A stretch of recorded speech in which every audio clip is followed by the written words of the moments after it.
Olá, galera, seja muito bem-vindo a mais uma aula do LACENEM.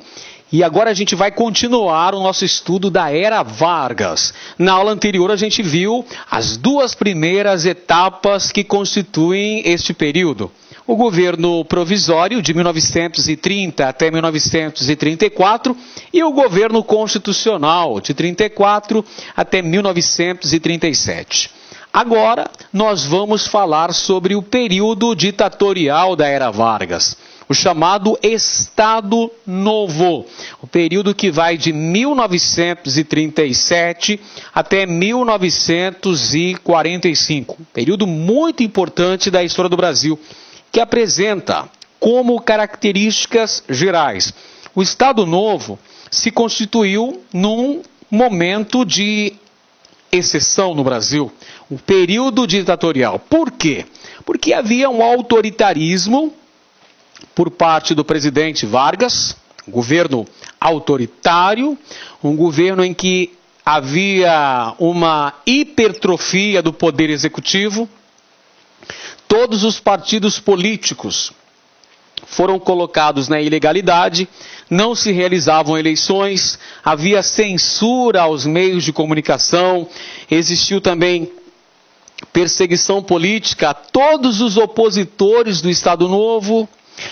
É um período em que havia uma grande intervenção do Estado em vários setores da sociedade brasileira, intervenção, por exemplo, na economia. Enfim, é um período marcado como uma ditadura, a ditadura Vargas, de 37 a 45. Nesse período tivemos a suspensão das liberdades individuais no país. É também durante o Estado Novo que ocorre o combate aos inimigos, aos adversários políticos deste regime. Quem eram os adversários do Estado Novo? Os comunistas. O alvo principal da perseguição política durante o Estado Novo recai sobre os comunistas. Você se lembra, por exemplo, que o pretexto utilizado por Vargas para a decretação do Estado Novo, lá em 10 de novembro de 1937, foi o Plano Cohen. E o que é que foi o Plano Cohen? Uma fictícia ameaça de dominação comunista no Brasil. Na verdade, sabemos que o Plano Cohen foi forjado, foi um plano, um pretexto, um plano criado pelos integralistas, na figura de Olímpio Mourão Filho, que serviu de pretexto ao presidente Vargas para que este fechasse o Congresso Nacional e decretasse uma ditadura no país, que é o Estado Novo. Um período que é assinalado por uma grande repressão política. Os inimigos do governo não tinham trégua. Eram perseguidos pela polícia política do Estado Novo, que tinha à frente Filinto Miller, um dos principais algozes, um dos principais verdugos do Estado Novo. Filinto Miller, por exemplo, prendeu Olga Benário e a levou para os campos de concentração na Alemanha.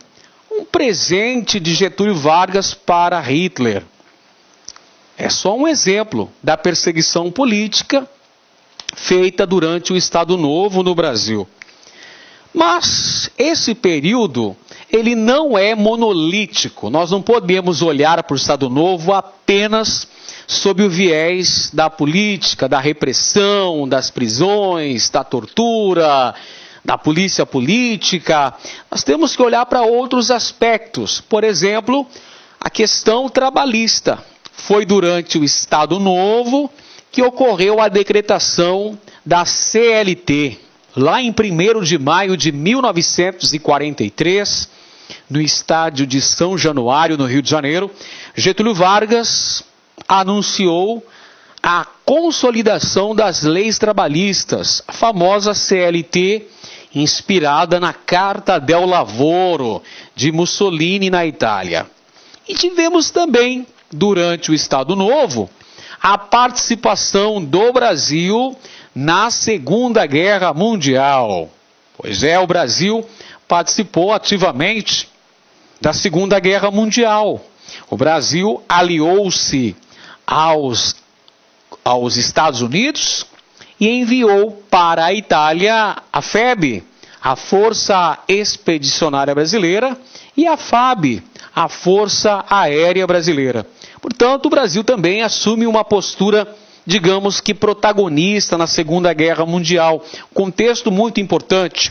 E temos que analisar também que é durante o Estado Novo que, do ponto de vista econômico, nós temos essa questão do nacionalismo, a intervenção do Estado na economia, a industrialização do país. Getúlio Vargas promove a criação das chamadas indústrias de base, criação da Companhia Siderúrgica Nacional em Volta Redonda e depois a criação da Companhia Vale do Rio Doce em Minas Gerais.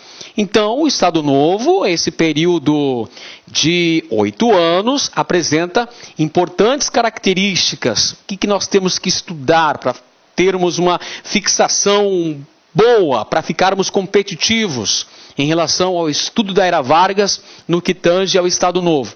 Precisamos entender essas características políticas do Estado Novo, que foi um período de ditadura.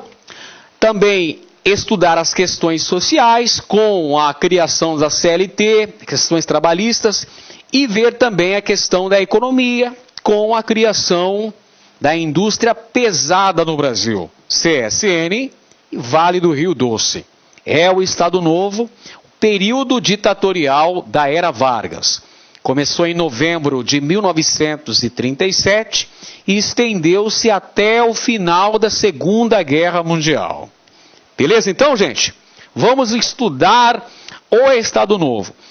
Quando você começa a estudar o Estado Novo, um tema que não pode faltar aqui da sua agenda, não pode faltar do seu caderninho de anotações, dos seus alfarrábios, é a Constituição que vigorou nesse período. Durante o Estado Novo, tivemos a elaboração, a outorga de uma Constituição. Veja só, outro detalhe importantíssimo.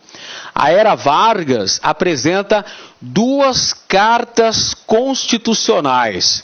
A primeira delas, a Constituição de 1934.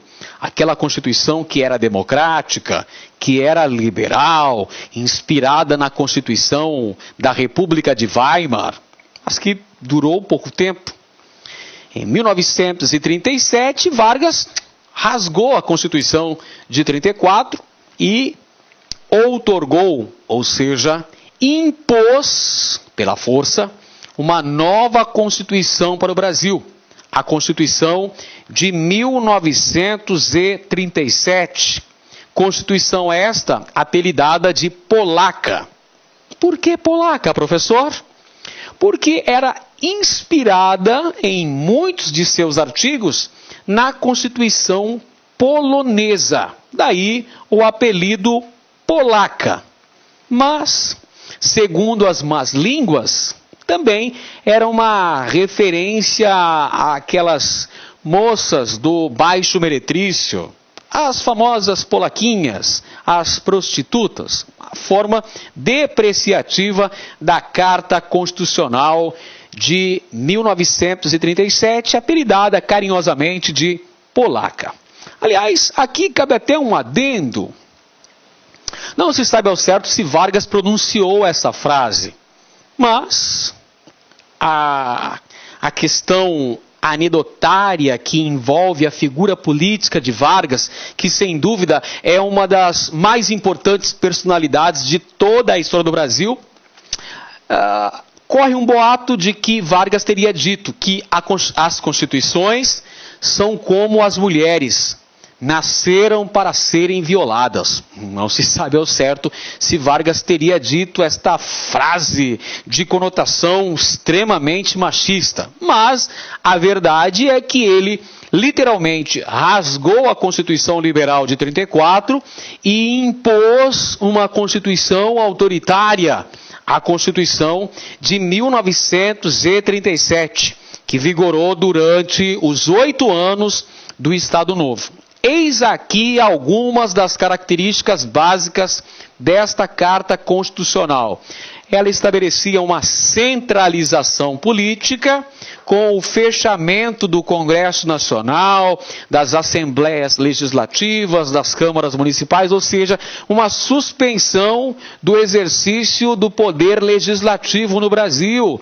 É o que eu chamo de hipertrofia do poder executivo. O poder se concentra nas mãos do chefe de Estado, do executivo, em detrimento dos outros poderes que estão atrofiados. Beleza?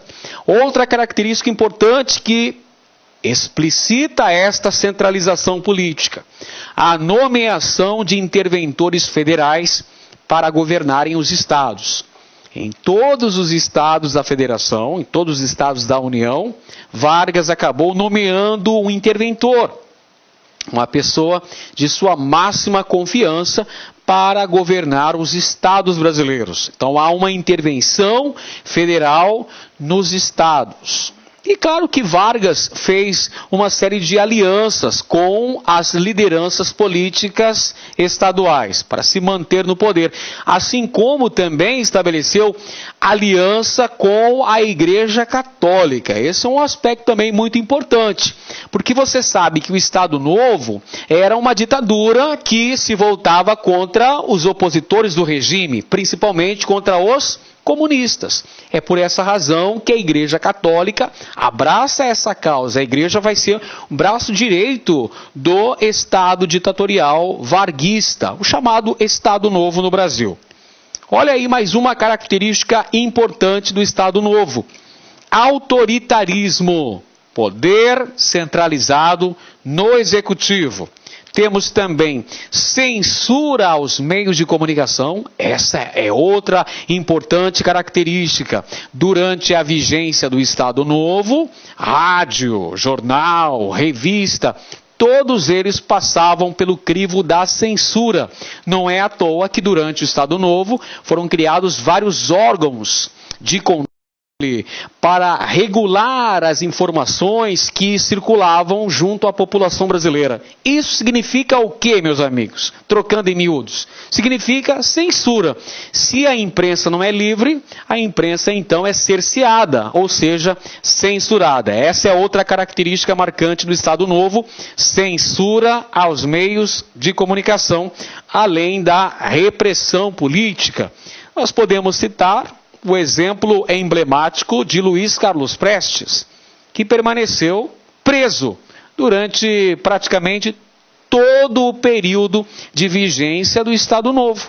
Luiz Carlos Prestes foi o principal inimigo político de Vargas nesse contexto histórico. Esteve atrás das grades.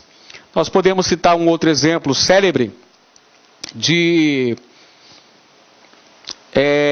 prisão política, o Graciliano Ramos, que escreveu Memórias do Cárcere. Graciliano Ramos, que também era afiliado ao Partido Comunista. Aí só para citar alguns exemplos conhecidos de perseguidos políticos durante a vigência da Era Vargas. Então anote aqui a primeira característica importante da Era Vargas. Do ponto de vista jurídico, vigência da Constituição de 1937. Como é mesmo o apelido dessa Constituição? Polaca. Por quê? Porque era inspirada na Carta Constitucional polonesa e também uma referência às prostitutas, aí as polaquinhas. Constituição de 1937, Constituição dos Estados Unidos do Brasil. Olha que legal, o nome do Brasil naquela época era Estados Unidos do Brasil. Datada de 10 de novembro de 1937, redigida por Francisco Campos. Perfeito? Muito bem, então. Vamos agora analisar quais eram as principais estratégias de manipulação e de coerção. Ou seja, de que maneira o governo Vargas conseguia controlar a sociedade e, ao mesmo tempo, punir ao mesmo tempo vigiar a sociedade, manter o controle da estrutura política e, ao mesmo tempo, o controle da sociedade no Brasil. Vargas criou o Departamento de Imprensa e Propaganda. Atenção para este que foi um dos mais importantes órgãos criados durante o Estado Novo. É o DIP, DIP, Departamento de Imprensa e Propaganda. Um órgão que tinha como principal função promover a propaganda governista, ou seja, falar bem do governo Vargas, demonstrar para a população todos os feitos e fatos importantes do governo de Getúlio Vargas, passar a imagem de Vargas como o grande líder da nação, como o grande político populista no Brasil. Essa é a função do DIP, meus amigos. Construir a imagem de Getúlio Vargas como grande líder político nacional. É o DIP que vai, evidentemente, contribuir de forma significativa para o culto à personalidade política de Vargas. É daí que vai emergir a figura famosa de Vargas, que fica conhecido como pai dos pobres. Certamente você já ouviu essa expressão atribuída à figura política de Getúlio Vargas. Getúlio Vargas, o pai dos pobres. De onde que vem essa alcunha, este apelido, esta nomenclatura para Getúlio Vargas? Evidentemente que vem das questões trabalhistas, os direitos sociais, a política trabalhista e principalmente o populismo que se formou em torno da figura de Getúlio Vargas no Brasil. Ao mesmo tempo, temos que lembrar que o DIP também tinha a função de promover a censura aos meios de comunicação, isto é, impedir que notícias nocivas à figura de Vargas, notícias que depreciassem ou que falassem mal da figura política de Vargas fossem levadas até a sociedade. Então, peraí, isso não. Então, o objetivo do DIP era mostrar apenas uma imagem positiva, mostrando Vargas como grande líder da nação, como grande pai dos pobres, a figura populista de Getúlio Vargas. Vale dizer também, meus amigos, que o DIP, o Departamento de Imprensa e Propaganda, criado durante o Estado Novo, era inspirado no Ministério da Propaganda de Hitler, o Ministério da Propaganda da Alemanha, que tinha Joseph Goebbels como grande artífice, como grande construtor da imagem pública do Führer. Então Vargas vai se espelhar no Ministério da Propaganda nazista para criar o Departamento de Imprensa e Propaganda no Brasil. Aliás, falando nisso, alguns estudiosos chegam a traçar alguns pontos de comparação entre os estados totalitários europeus vigentes durante esse contexto histórico na Europa, como por exemplo a Alemanha, de Hitler, Itália, de Mussolini, a Espanha, do general Franco, a Portugal de Salazar, traçando alguns aspectos comparativos com Getúlio Vargas aqui no Brasil, durante o Estado Novo, período de exceção, período ditatorial. Bom, a educação era outro aspecto muito valorizado pela política do Estado Novo. Afinal de contas, a educação servia basicamente para promover a disciplina do indivíduo, manter o indivíduo defensor da ordem pública e social. A educação não servia apenas para a instrução, para combater o analfabetismo, para se formar uma mão de obra mais qualificada, também para isso, mas principalmente para manter o indivíduo ocupado e o indivíduo ordeiro. esta é uma postura importante. A educação tendo como objetivo a criação de uma disciplina do indivíduo no Brasil.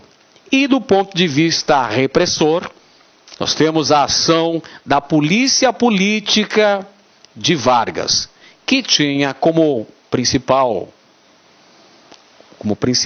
comandante dessa política, dessa polícia política, dessa repressão política, Filinto Miller. Filinto Miller era o chefe da delegacia do Distrito Federal, no Rio de Janeiro, a capital do Brasil.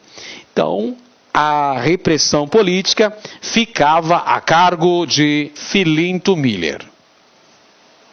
Observe aqui, esse cartaz aqui mostrando o aspecto educacional. Olha que beleza. Olha que bonito. Vargas, junto a crianças uniformizadas, com a bandeirinha do Brasil, mostrando todo o caráter nacionalista, daquela questão da disciplina do indivíduo, manter a ordem pública e social. Claro que essa propaganda, promovida pelo DIP, tinha toda uma inspiração ali na propaganda feita na Alemanha pelos nazistas, na Espanha por Franco, Portugal por Salazar. Aliás, o regime de Salazar lá em Portugal também se chamava Estado Novo.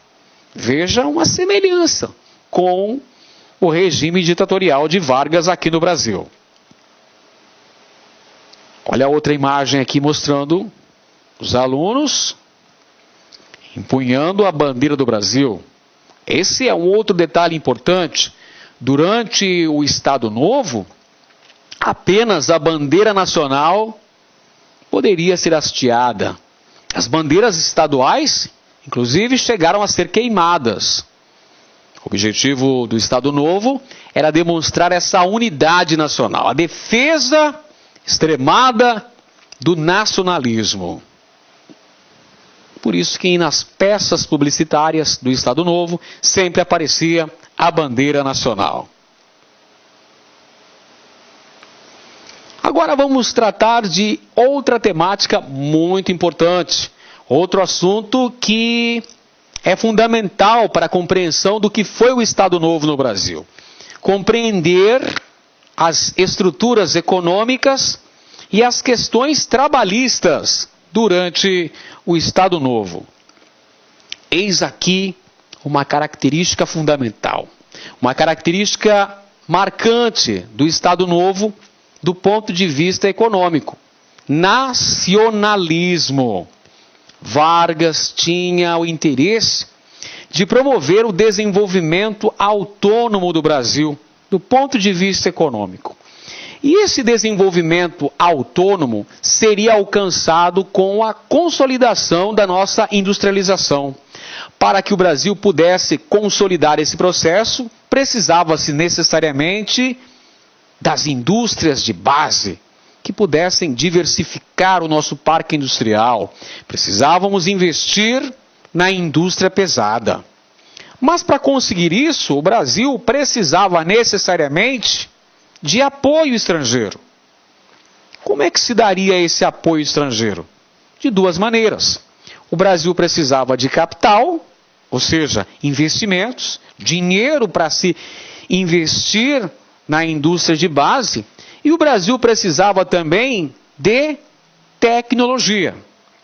Claro, seria impossível implantar um parque industrial diversificado, uma indústria de base consolidada no país, sem capital e sem tecnologia. O Brasil precisava disso.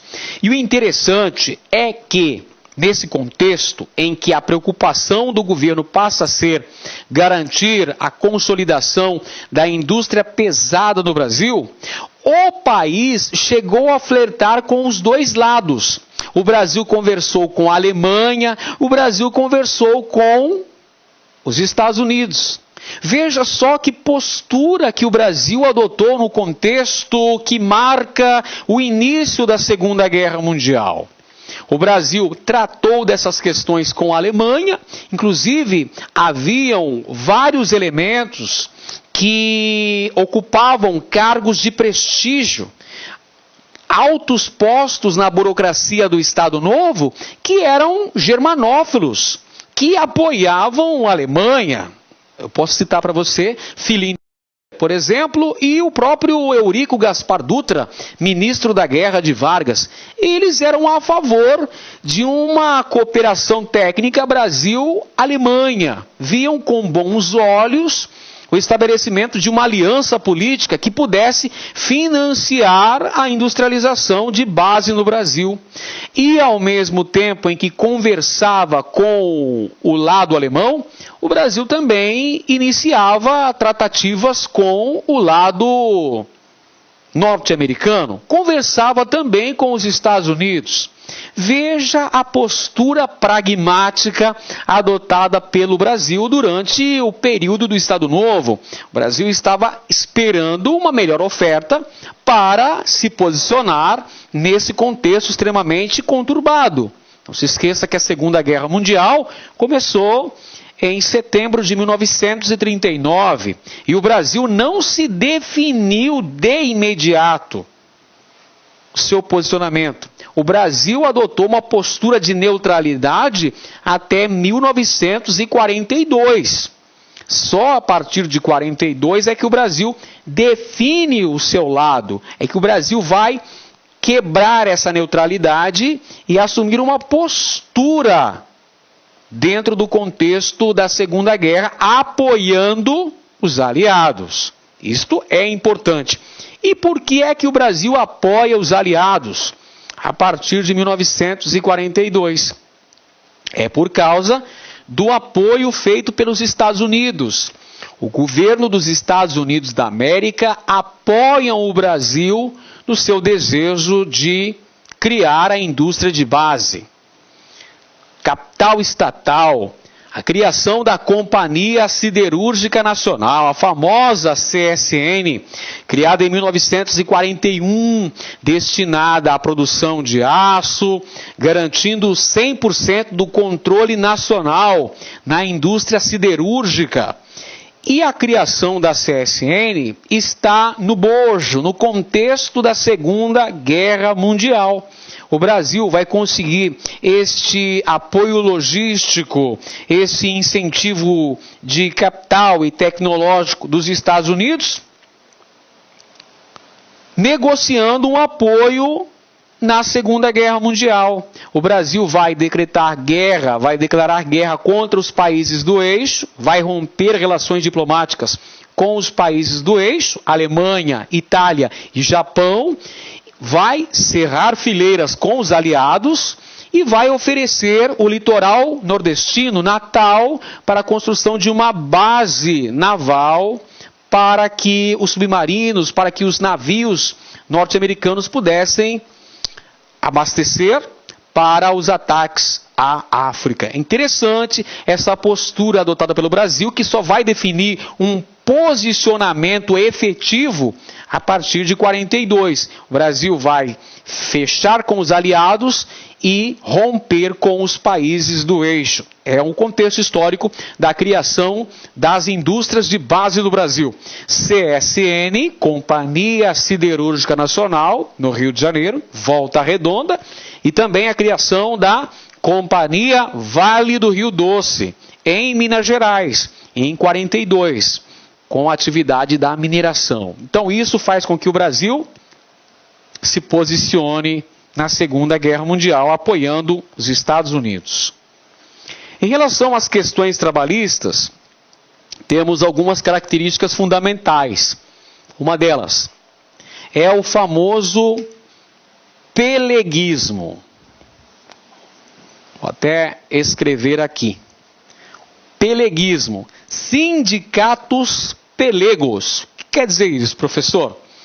Getúlio Vargas obriga os sindicatos de trabalhadores a estarem atrelados, a estarem associados ao Ministério do Trabalho.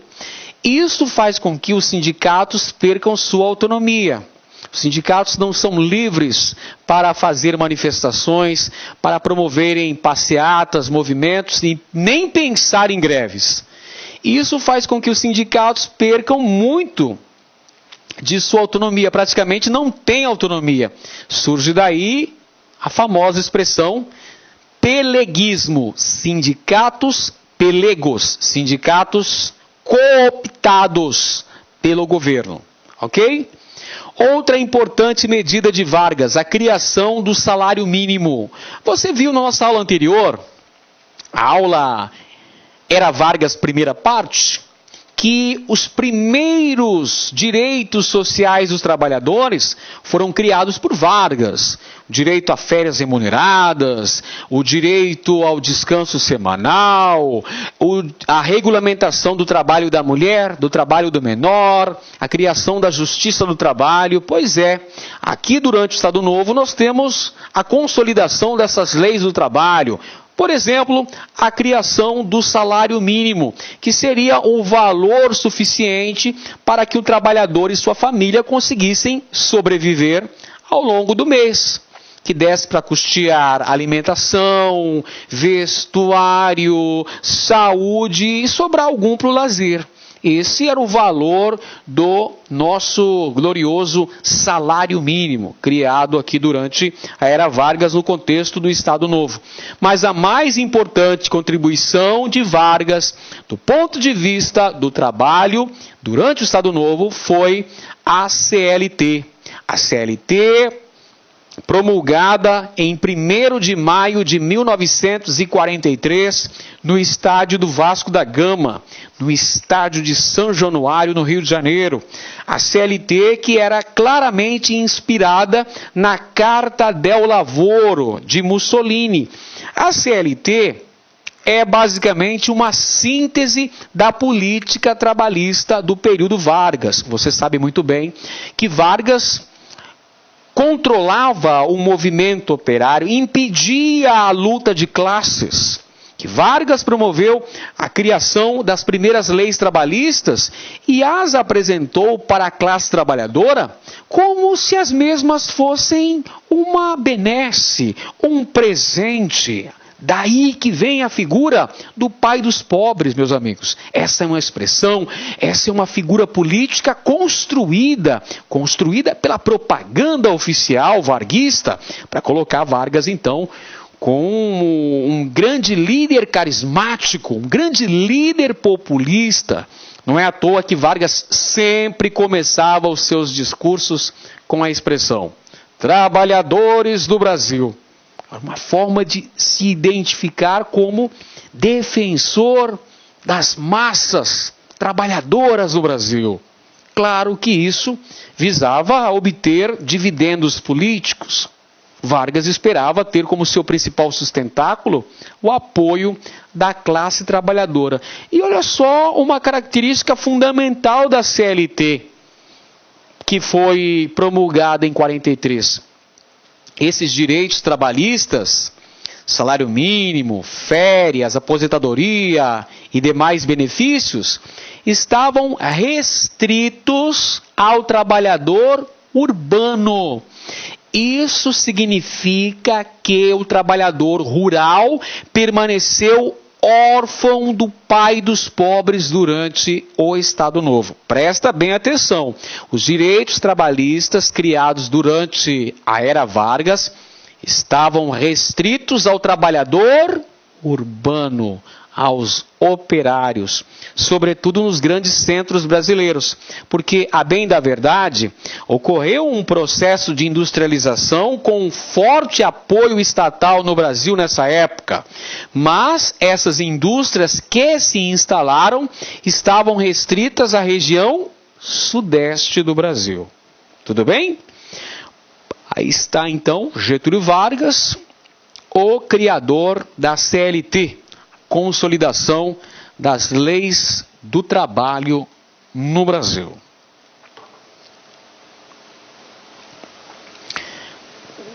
Temos ainda uma burocracia estatal que é criada durante a Era Vargas. Vargas promove uma melhor estrutura administrativa no Brasil, já sinalizando para criar uma espécie de meritocracia de acesso ao serviço público no Brasil. Ou seja, que os funcionários públicos fossem escolhidos não mais por uma questão política, o famoso QI, quem indica, né, o famoso pistolão, mas agora através de concursos públicos. E para conceder maior agilidade, maior eficiência, maior eficácia para o serviço público no Brasil, foi criado o DASP, Departamento de Administração do Serviço Público do Brasil. Bom, uma outra questão assim bem interessante, um outro aspecto legal para você estudar é a análise da cultura durante o Estado Novo. Sim, como é que estavam as artes, a música, o cinema, o rádio no Brasil durante a questão do Estado Novo? Nós temos várias manifestações artísticas no Brasil. Surgem as cantoras e os cantores do rádio que fazem grande sucesso. O rádio, a propósito, era o veículo de comunicação por excelência do Brasil durante as décadas de 30 e 40. Não existia ainda a televisão, então o rádio era o meio de comunicação que aproximava os brasileiros. Todo mundo ouvia o rádio. Praticamente nos lares, nas casas dos centros urbanos brasileiros, o rádio tinha uma posição, um local de destaque na sala do brasileiro. Era através do rádio que as pessoas ouviam as notícias, ficavam a par dos acontecimentos, se bem que vigorava a censura aos meios de comunicação. Mas era através do rádio que ouvia-se música, noticiários, competições esportivas, programas de auditório e por aí vai. Então é isso que a gente vai analisar a partir de agora. A década de 30 e 40 corresponde à era de ouro do rádio no Brasil, que isso acaba acontecendo em razão do crescimento urbano.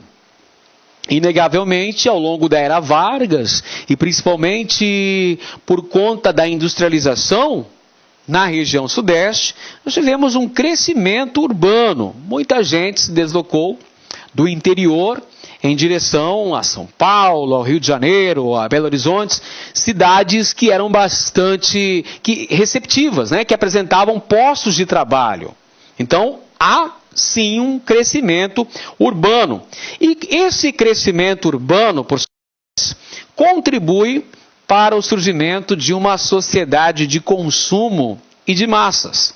E o rádio vai assumir esse papel de orientar essa sociedade de consumo que se formava nesse contexto histórico, marcado por grandes transformações econômicas e políticas no Brasil. O rádio era o veículo que promovia a difusão de notícias, de propagandas, de programas de auditório, programas de calouros, programas esportivos, novelas, as novelas que hoje são uma marca emblemática da televisão brasileira. Você sabia que elas surgiram no rádio? Pois é, nas décadas de 30 e 40 surgiram os artistas do rádio, as novelas no rádio brasileiro. Rádio Nacional, Rádio Mairique Veiga, Rádio Record, Rádio Tupi, Rádio Globo, eram as principais emissoras do Brasil nessas referidas décadas. E aí o rádio também assume essa função de divulgar os artistas da música popular brasileira. Quantos artistas não surgiram nesse contexto, não é mesmo?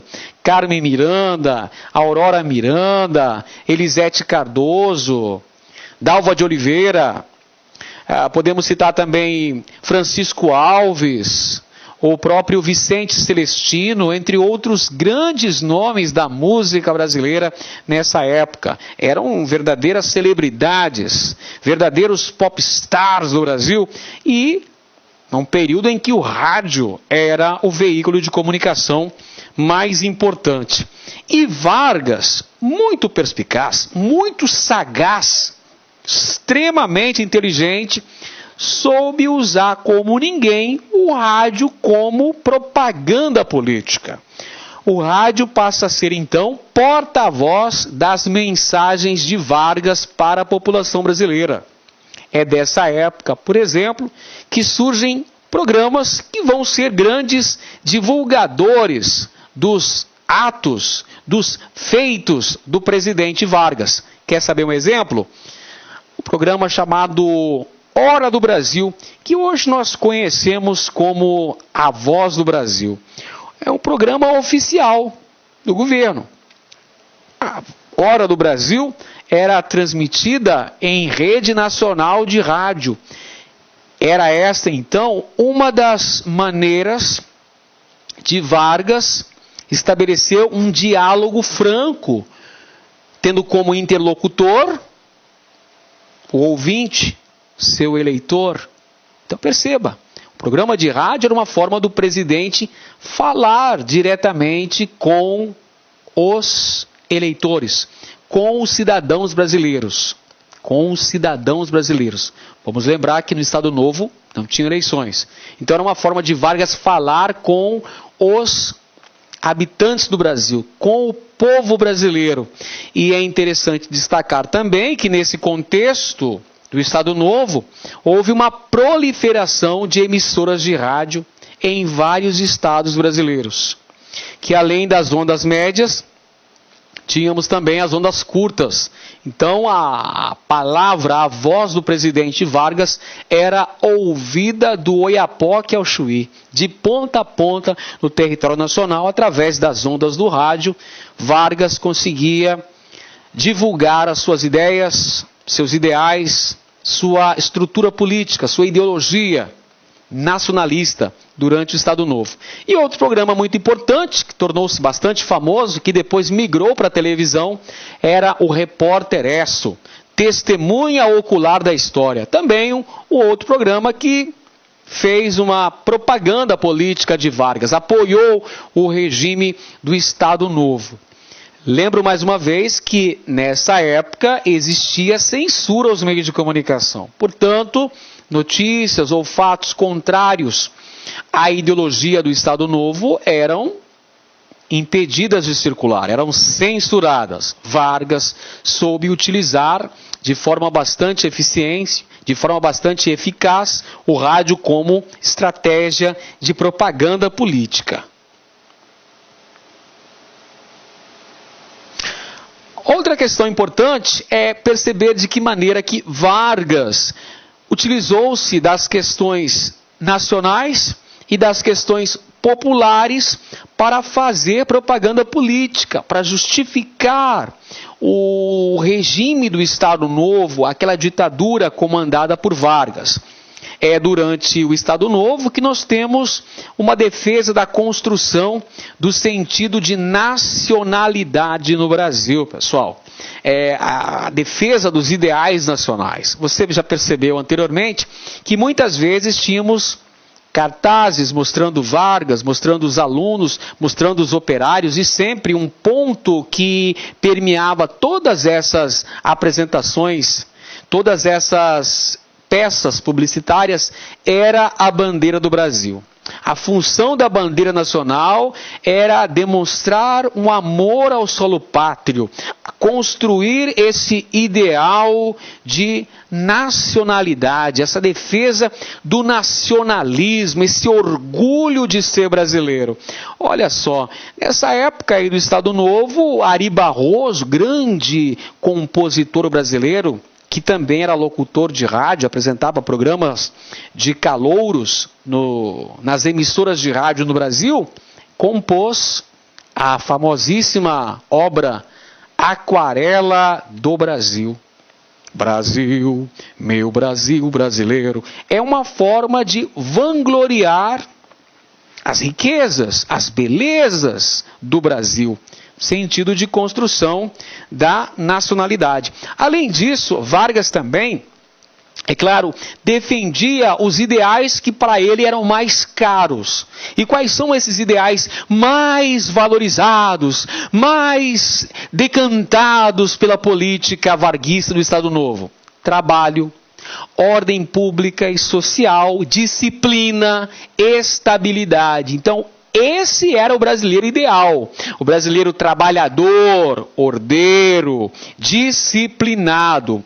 Então, nessa época, festas cívicas e também competições esportivas passam a ser muito valorizadas pelo governo federal. Festas cívicas como, por exemplo, o Carnaval. Então você tem um projeto de nacionalização da cultura no Brasil, o apoio estatal que o governo vai conceder para as escolas de samba no Brasil, pessoal.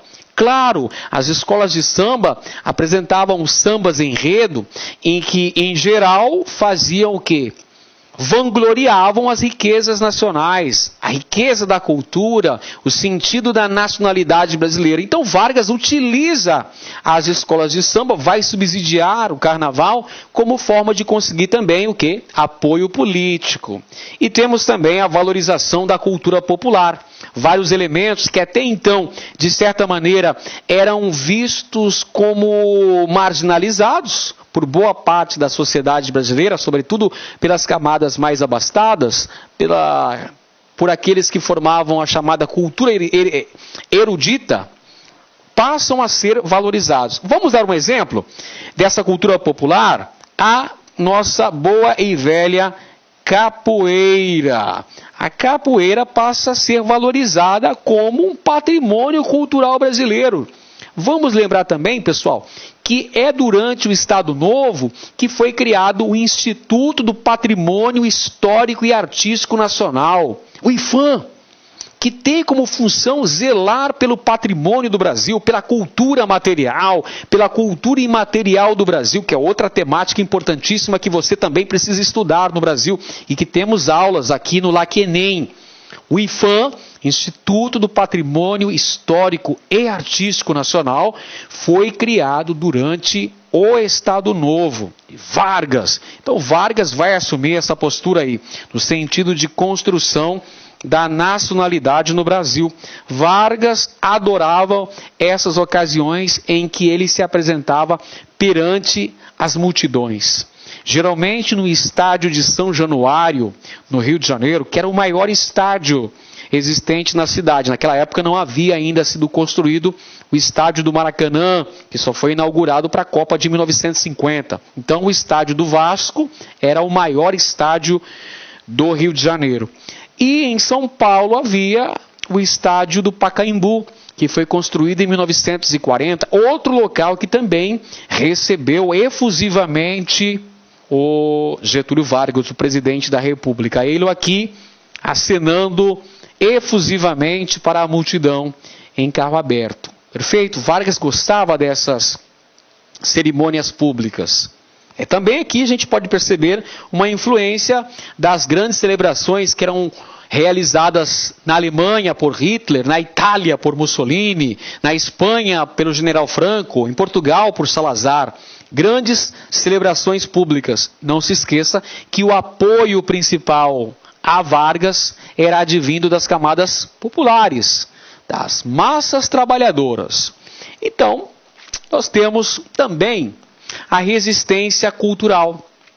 E o que vem a ser essa resistência cultural? Você viu agora há pouco, num dos slides anteriores, que o Estado Novo defendia a ordem, a estabilidade, o trabalho, a disciplina. Mas será que todo mundo queria seguir essa regra rigorosa, rígida, ditada pela ditadura do Estado Novo? Claro que não. Existiam aqueles que adotavam um comportamento de resistência, uma cultura mais engajada, uma resistência comportamental que negava o trabalho. A negação do trabalho aqui, pessoal. A negação do trabalho sistemático. A valorização do ócio, a valorização da figura do malandro. O malandro era aquele que se virava sem trabalhar, do pesado, trabalho sistemático, com carteira assinada. A propósito, você sabe quem é que teve a carteira de trabalho número 0001?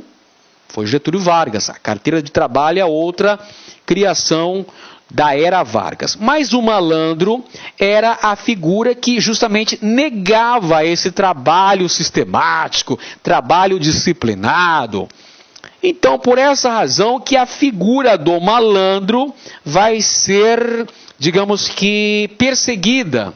A figura do malandro não vai ser tolerada durante o Estado Novo. Um exemplo mais emblemático desse tipo de postura foi a censura aos sambas. Porque você sabe que o samba carioca costumava valorizar a figura do malandro, capoeira, com a navalha no bolso do paletó, terno branco, chapéu na cabeça e tudo mais. Essa figura do malandro vai ser perseguida. Essa figura vai sofrer uma perseguição muito grande por parte da censura. Um exemplo, a música de Wilson Batista e Ataúfo Alves, O Bonde de São Januário, que foi censurado. Por quê? Porque ela fazia uma apologia à figura do malandro. O bonde de São Januário leva mais um sócio otário. Sou eu que vou trabalhar. Ou seja, a música está fazendo uma crítica a um dos valores que eram mais caros para o Estado Novo: o trabalho. Chamando o trabalhador de otário. Claro que a música só poderia ser censurado. Claro que o DIP não autorizou. Por quê? Porque a música, o samba em questão, elogiava a figura do malandro. Então, o Wilson Batista teve que alterar a rima, alterar os estrofes da canção, que ficou assim: o bonde de São Januário leva mais um operário. Sou eu que vou trabalhar. Percebeu?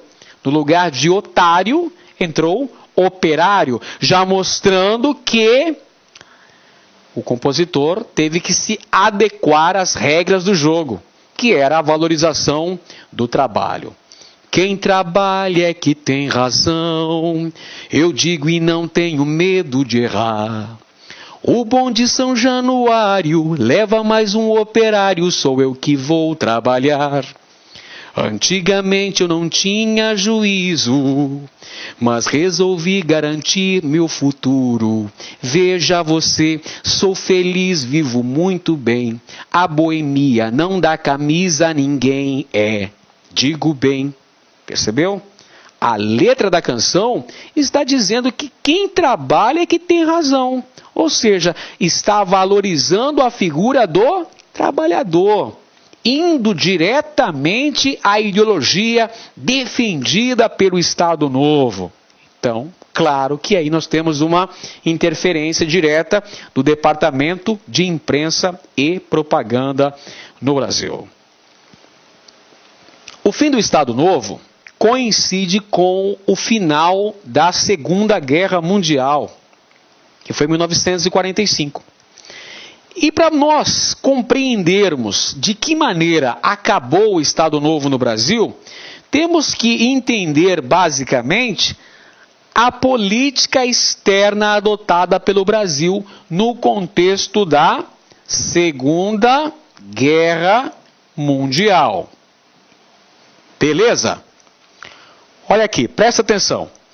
As relações econômicas e diplomáticas do Brasil, no contexto do início da Segunda Guerra Mundial, eram assinaladas por um grande pragmatismo político. Ora o Brasil aproximava-se da Alemanha, ora conversava com os Estados Unidos. O Brasil tinha como objetivo principal garantir a criação das indústrias de base. Por isso que adotou esse comportamento pendular. Na verdade, Getúlio Vargas teve uma postura bastante pragmática. Conversou com os dois lados. Quando os Estados Unidos se comprometeram a financiar a construção da indústria pesada no Brasil, apoiar a CSN e Vale do Rio Doce, aí sim o Brasil firmou um acordo definitivo com os Estados Unidos. O apoio dos Estados Unidos na construção da CSN e a participação do Brasil na Segunda Guerra Mundial, apoiando os aliados. Então isso criou o chamado paradoxo do Estado Novo. O que é esse paradoxo do Estado Novo? Para eu entender melhor, professor Edenilson. É o seguinte, gente, o Brasil internamente vivia uma ditadura. O Estado Novo foi uma ditadura. Só que externamente o Brasil combatia ditaduras na Europa. O Brasil enviou a Força Expedicionária Brasileira, a FEB, 25 mil soldados para a Itália para combater o fascismo, para combater uma outra ditadura. Então isso cria o quê? Uma situação paradoxal no Brasil, fazendo com que aumentasse a insatisfação popular em relação ao governo, que surgissem clamores pedindo o retorno da democracia no Brasil. Mesmo tendo censura nos meios de comunicação, mesmo com toda a repressão política, houve um grande crescimento da oposição. A oposição começa a articular, pedindo liberdade aos meios de comunicação, pedindo anistia política, o retorno do direito do habeas corpus, o cancelamento da Constituição de 1937, a convocação de eleições, enfim, o restabelecimento da democracia no Brasil. Tudo isso é fruto da política externa brasileira. Afinal de contas, durante o contexto da Segunda Guerra Mundial, o Brasil de Vargas conversou com os Estados Unidos do presidente Roosevelt. Então aí, pessoal, é claro que internamente as oposições começam a se articular e exigir que Vargas fosse liberalizando o regime gradativamente. E isso pode ser percebido nesse comportamento pragmático de Getúlio Vargas. Em 1937, ele, numa postura extremamente ditatorial, fecha o Congresso Nacional, implanta uma Constituição outorgada e estabelece uma ditadura, o Estado Novo. Em 1941, o Brasil vai cerrar fileiras com os Estados Unidos, se alia com um governo democrático do presidente Franklin Delano Roosevelt. O Brasil apoia os Estados Unidos no contexto da Segunda Guerra Mundial. Já em 1945, Vargas vai fazer uma aliança política com as esquerdas. Vai se aproximar, por exemplo, do Partido Comunista Brasileiro, numa expectativa de, quem sabe, continuar no poder, quem sabe poder disputar uma nova eleição e permanecer na presidência. Ou seja, Getúlio Vargas foi definitivamente um presidente caracterizado por um grande pragmatismo político. Vargas, dependendo da situação, adotava uma medida mais à direita, mais ao centro ou mais à esquerda, dependendo sempre da situação política em que ele estivesse envolvido. Bem, no final do Estado Novo, nós tivemos o estabelecimento de uma nova organização partidária no Brasil, com a aprovação da Lei Agamenon. Essa lei estabelecia a exigência de que os partidos políticos brasileiros fossem de abrangência nacional. Os partidos tinham que ter representação em todos os estados da federação no Brasil. E essa lei também estabeleceu eleições para o Congresso Nacional e a escolha de um novo presidente da República. Essas eleições deveriam ser realizadas em dezembro de 1945. Então, é nesse contexto histórico de finalzinho, de reta final do Estado Novo, que surgem importantes partidos políticos que tiveram um grande protagonismo durante o período chamado de democrático populista, que vai de 45 até 64. São eles: UDN, União Democrática Nacional, um partido de oposição liberal a Getúlio Vargas. Temos também a criação do Partido Social Democrático, que tinha como presidente de honra Getúlio Vargas, que representava as oligarquias regionais, industriais e banqueiros. E tivemos ainda a criação do Partido Trabalhista Brasileiro, o PTB, criado diretamente por Getúlio Vargas para representar o trabalhismo no Brasil. O PTB teve nos seus quadros, por exemplo, além de Getúlio Vargas, João Goulart e Leonel Brizola. Além do Partido Comunista também. O Partido Comunista, que estava na ilegalidade, volta em 1945. Em 1945 foram convocadas então essas eleições, dezembro de 1945. E no contexto que antecede a realização das eleições de 45, surgiu um movimento muito interessante, orquestrado dentro do Palácio do Catete, da sede da Presidência da República, que pedia a permanência de Vargas na Presidência da República. Ou seja, o direito de Vargas a ter mais um mandato, a continuar na Presidência da República, quiçá disputar as eleições de 45. Esse movimento, que foi orquestrado por lideranças políticas ligadas ao governo, ganhou o nome de queremismo e tinha como lema: queremos constituinte, mas com Getúlio.